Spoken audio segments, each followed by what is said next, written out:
Well, we all knew that the X-Men hot streak wouldn't last forever. X-Men Apocalypse. So X-Men Apocalypse is the third film in the X-Men prequel series, once again directed by Bryan Singer. Now the story is about the world's first mutant, Ensaba Noor, or Apocalypse, played by Oscar Isaac. He returns after being asleep for centuries, and he seeks to cleanse the inferior humans off the Earth with the help of his 4 horsemen of the apocalypse. First and foremost, Oscar Isaac did a great job as Apocalypse. This dude has yet to give a bad performance since his recent rise in popularity, and this is just another one to add to the list. Regardless of some diehard fans being upset, I thought that aesthetically, Apocalypse looked pretty cool, and he was pretty menacing throughout the entire movie. Now, there were some obvious weak spots, but we're gonna get to those later. Just know that Apocalypse does a lot of diabolical things that literally sent shivers down my spine. And all of the powers that we are actually shown are crazy badass. And this dude, man, he's overpowered. Alright, this guy, he's the real deal. Now let's get to all the other new people. Sophie Turner as Jean Grey was actually really good, and she really impressed me.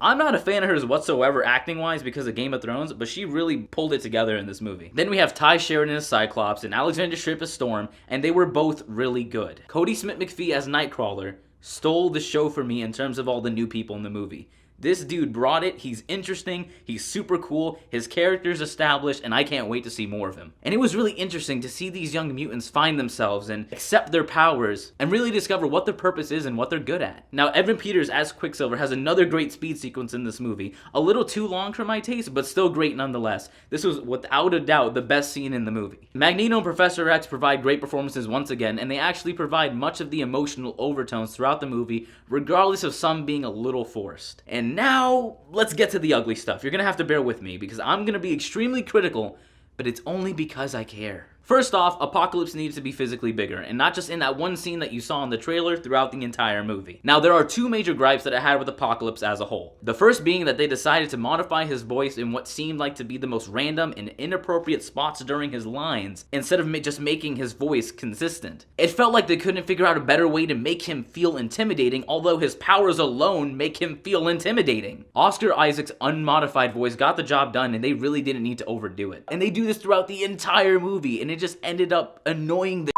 out of me. And the other major issue is that there's no clear-cut, logical reason for Apocalypse to want to cause all of this destruction. He literally wakes up, learns centuries of world history, and then goes, yep, y'all gotta go. There is no specific reason in that current time period that justifies his actions. And then throughout the entire movie, Apocalypse goes on about how the humans have lost their way and that there are false gods, but we are never given a specific example or event that reflects and supports his claims. The only possible evidence that we are given in terms of Apocalypse's motivation is given in the really drawn out opening sequence of the movie, and that still doesn't even make any sense. Another thing that really threw me off guard was that the CGI in this movie actually wasn't that great. There were multiple instances in this movie where things looked unapologetically animated and fake.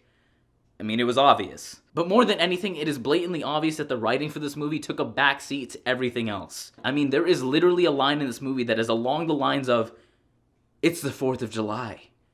Let's give him some fireworks." Are you serious? And the movie really struggles to provide any type of purpose or motivation, not only for the main characters, but especially for the newcomers. Psylocke and Angel in this movie are extremely underutilized and barely have any lines. And while we're on the subject of unutilized characters, where the hell was Jubilee? She was literally in one scene, and I don't even remember if she spoke in it. I mean, why would you advertise a character and then not at least tease her abilities or give her a small amount of significant dialogue? And aside from Magneto, the other 4 horsemen are never given a legitimate reason to side with Apocalypse. I mean, he convinces them by slightly enhancing their powers, and they're all like, "Oh man, you're pretty cool. You know what? I guess we're gonna help you slaughter billions of people and completely level the earth." Because, duh, that's the next step in our relationship, because that makes sense. And there are some serious pacing and editing issues throughout the movie that completely take us away from the main plot, just to put focus on these underdeveloped subplots that may be used in the next film. The first hour of this movie is unnecessarily slow,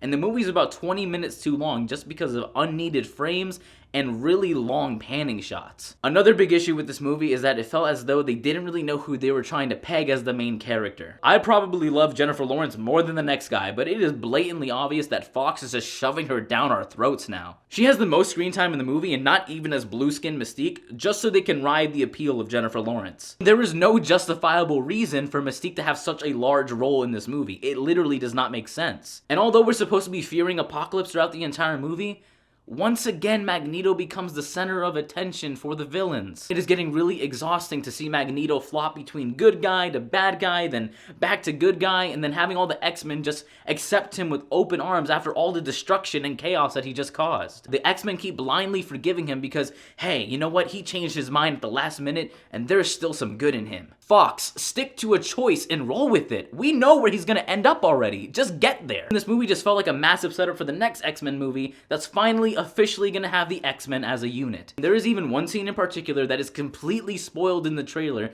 that would have been awesome to see for the first time with no knowledge about it. And the only reason that it's in the movie is to hype up and set up the next X-Men movie. Although the scene is really awesome, it is completely out of place. Now, I know I've been going really hard on this movie, but that's only because the last two films set the bar so high. And this one movie felt as though it was trying to reboot the characters from the original X-Men trilogy. They had to accomplish and reveal a lot of stuff in a finite amount of time, and although there are a lot of glaring issues in this movie, there is still a lot of fun to be had. And this movie still is entertaining enough to constitute diving into the world of mutants once again. And that's why I'm going to give X-Men Apocalypse a 7 out of 10. It's definitely not the best X-Men movie, but it's definitely not the worst. If you're a superhero fan, if you love the X-Men universe, then definitely go out and see this movie. There are a lot of issues with it, but it's still an enjoyable movie to watch. So guys, thanks so much for watching. If you like this video, you already know what to do. Hit that like button down below. If you want to see any of my upcoming movie reviews and you don't want to miss any one of them, hit subscribe, and I'll catch you in the next one.